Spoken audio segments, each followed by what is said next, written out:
문재인 정부가 열린 지 이제 이틀째입니다. 기존 보수정당과는 또 사뭇 다른 변화의 바람이 불고 있는 게 사실인데요. 하지만 여소야대 정국인 만큼 문 대통령이 안정된 국정 운영을 하기 위해서는 야당의 협조가 또 그만큼 절실한 상황입니다. 문재인 대통령 어제 취임식에서 통합을 강조하며 분열의 정치를 끝내겠다는 포부를 드러내기도 했었는데요. 문 대통령의 발언 먼저 듣고 이야기 나눠보겠습니다. 지금 제 가슴은 한 번도 경험하지 못한 나라를 만들겠다는 열정으로 뜨겁습니다. 지금 제 머리는 통합과 공존의 새로운 세상을 열어갈 청사진으로 가득 차 있습니다. 분열과 갈등의 정치도 바꾸겠습니다. 보수와 진보의 갈등은 끝나야 합니다. 야당은 국정 운영의 동반자입니다.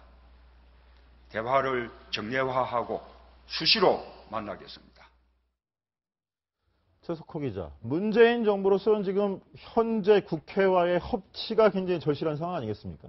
엄청 중요하죠. 왜냐하면 그 국회 선진화법 때문인데요. 여야가 굉장히 대립하는 쟁점 법안에 대해서는 180석, 그러니까 제적의원의 3분의 2 이상이 동의를 하지 않으면 본회의에 상정조차 할 수가 없습니다.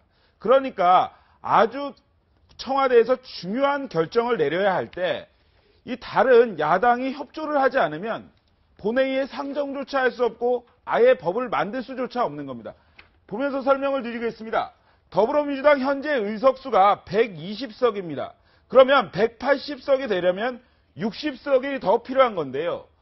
국민의당, 뿌리가 같다고 주장하는 국민의당 40명을 포함을 하더라도 160석밖에 되지 않습니다. 그러니까 나머지 20석은 어딘가 자유한국당 혹은 바른정당, 정의당 이렇게 다 협치를 해야 되는데, 그래서 모든 정당에서 우리가 캐스팅 보트를 졌다 이렇게 이야기를 하는 것도 이런 협치의 중요성을 강조하는 부분이다 이렇게 얘기할 수 있겠습니다. 네, 그랬을까요? 어제 문 대통령의 야당 예방에 이어서 오늘은 임종석 대통령 비서실장이 발빠르게 움직이고 있습니다. 오늘 오전 국회 부의장과 국회의장을 연이어서 만나고 여야 당수들을 만나고 있는데요. 일정이 너무 빠듯했습니다. 화면으로 구성해봤는데요. 함께 보시죠. 안녕하세요. 자주 뵙겠습니다. 이렇게.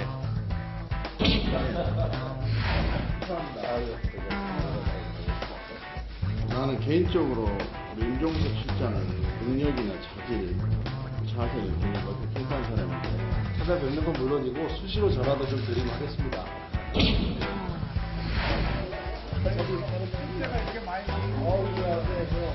내가 이렇게 미남하고 사진 찍는 것은 불리한데. 아이고 선배님 감사합니다. 마음만 그렇습니다. 네, 혹시 그때 일할 때보다 얼굴 좋아지셨어요? 살쪘던 얘기입니다. 아니요, 굉장히 편안해졌어요. 비서실장은 대통령에게 욕설을 퍼부을 수 있을 정도, 싸울 정도이라고 말할 자신이 없으면 그 자리를 맡아서는 안 된다. 국회와 협력을 하면서 야당의 목소리에는 더 크게 귀를 기울여 듣겠습니다. 네, 저희가 영상으로 구성해봤는데요. 임종석 비서실장 오면 굉장히 바빴습니다. 저 이후에 우상호 민주당 원내대표도 예방했고요. 정우택 자유한국당 당대표 대행도 만났는데 저희가 영상 편집을 할 시간이 없을 정도로 빠르게 움직이는 바람에 조기까지만 표현을 했습니다.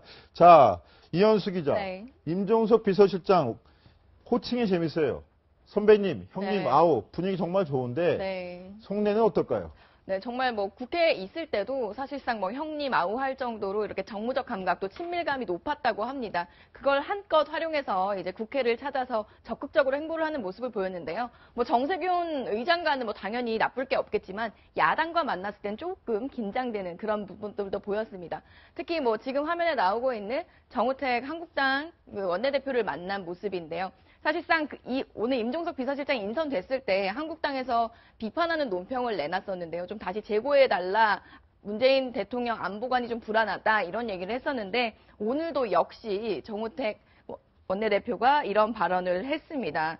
특히 지금 청와대 상황을 보니 NL계 PD계가 청와대에 포진하고 있는 것 같다라는 우려를 표하자 임종석 비서실장이 한국당의 우려하는 목소리는 잘 듣고 있다라면서 원만한 분위기로 끝났다고 합니다. 뭐 서로 속내는 다 달랐겠죠. 앞으로 이제 협력도 해야 되고 견제도 해야 되지만 뭐 야당도 사실 발목 잡기만 하는 모습만 보여줄 수도 없고 또 그렇다고 무조건적인 협력을 할 수도 없기 때문에 좀 긴장의 관계가 되는 것 같습니다. 네, 임종석 실장이 과거 학생운동을 한 걸 두고 정준길 자유한국당 대변인이 그랬죠. 굉장히 비판을 하기도 했었는데 오늘 정 대변인은 또 조국 민정수석에 대해서 부친이 운영하는 웅동학원이 그동안 세금도 제대로 안 나오고 탈세를 해왔다 이렇게 또 비판을 해왔어요. 좀 네. 각을 세우는 모습일 것 같은데요. 최석호 기자, 그럼 현 정부랑 민주당 외에 어떤 정당이 좀 밀월 관계를 유지하면서 저 문제의 180석, 200석 이렇게 좀 역할을 좀 해줄 거라고 보십니까? 일단 뭐 내각을 구성하면서 어떻게 이제 협치, 사실은 협치라는 말은 굉장히 좋지만 정치권에서 현실적으로 우리에게 어떤 내각을 들어갈 수 있는 의원이나 뭐 당직자들 이런 게 어느 정도 이제 포진이 될까 이러한 것도 굉장히 중요하거든요. 하기 때문에 어떤 내각 구성에서 다른 정당을 어떻게 포섭하느냐 이것이 문재인 대통령의 굉장한 고민이라고 볼 수도 있겠습니다. 네. 하시죠. 이게 총리 인준 부분에 대해서는 사실상 국민의당이 적극적으로 협조할 거라는 생각이 들고요. 특히 뭐 호남 출신의 총리고 뭐 국민의당과도 인연이 많기 때문에 총리 인준 부분은 좀 넘어갈 수도 있겠지만 앞으로 뭐 검경 수사권 조정이나 뭐 향후 이제 검찰 개혁 법률안 통과나 그리고 장관들의 인사청문회 관련해서는 뭐 누가 적과 동지가 따로 있는 게 아닐 것 같다는 생각이 듭니다. 네, 그렇군요. 자, 국민의당을 지금 이현수 기자는 언급했는데 국민의당 상황이 근데 뭐 썩 좋아 보이진 않는 상황인 것 같습니다. 그렇죠. 박지원 전 대표죠. 어제 대표직을 사퇴하겠다 이런 의지를 밝혔지만 하지만 국민의당에서는 그 박지원 책임론이 아직도 강하게 일고 있습니다. 특히 이런 얘기까지 나오는데요. 3대 패배 원인이 있다. 하나는 안철수 후보의 유치원 발언. 그리고 두 번째가 박지원 전 대표의 상황론. 그리고 마지막으로 세 번째가 TV토론이다. 이런 얘기도 나오는데 문병호 최고위원 박지원 대표를 향해서 이렇게 얘기했습니다. 즉각 사퇴하지 않으면 당신을 또 상황이라고 할 것이다. 그러니까 당장 사퇴를 해라. 이렇게 얘기를 했는데 그 이야기 후에 박지원 대표는 지도부 총사퇴라는 강수를 뒀습니다. 문병호 최고위원과 박지원 전 대표의 얘기 한번 들어보시겠습니다. 박지원 대표는 상황 노릇하려는 꼼수 그만 부리고 즉각 대표직에서 사퇴하십시오. 구질구질하게 5월 19일까지 박 대표가 없으면 뭐 당이 뭐 없어집니까? 안 돌아갑니까? 그것도 제가 답변할 성격이 아닙니다. 그랬다가 또 상황 소리 들으니까 안 합니다. 언제든지 만날게요.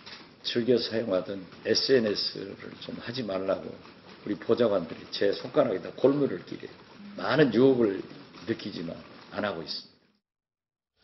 이현수 기자, 네. 국민의당 이 내분 사태처럼 보이는 이 사태가 대체 원인이 뭡니까? 네, 사실 뭐 박지원 대표를 둘러싼 좀 논란이기도 한데요. 뭐 바로 박지원 대표가 백의종군 하겠다라고 얘기는 했지만 사퇴 시점을 두고서 조금 논란이 빚었습니다. 아니 왜 바로 사퇴하지 않느냐라고 다른 지도부가 문제 제기를 하고 뭐 박지원 대표 같은 경우는 다음 주에 원내대표 선거를 한 후에 좀 수습된 후에 물러나겠다라고 했는데 이를 놓고 계속 당에서 영향력을 유지하려고 하는 거 아니냐 이런 좀 의혹들을 제기하면서 약간 분열 양상을 띠고 있는데요. 근데 지금 사실 당에서 가장 해야 할 건 대선 패배 후에 당내 좀 수습일 텐데 이런 분열된 양상이 그렇게 좋아 보이진 않을 것 같습니다.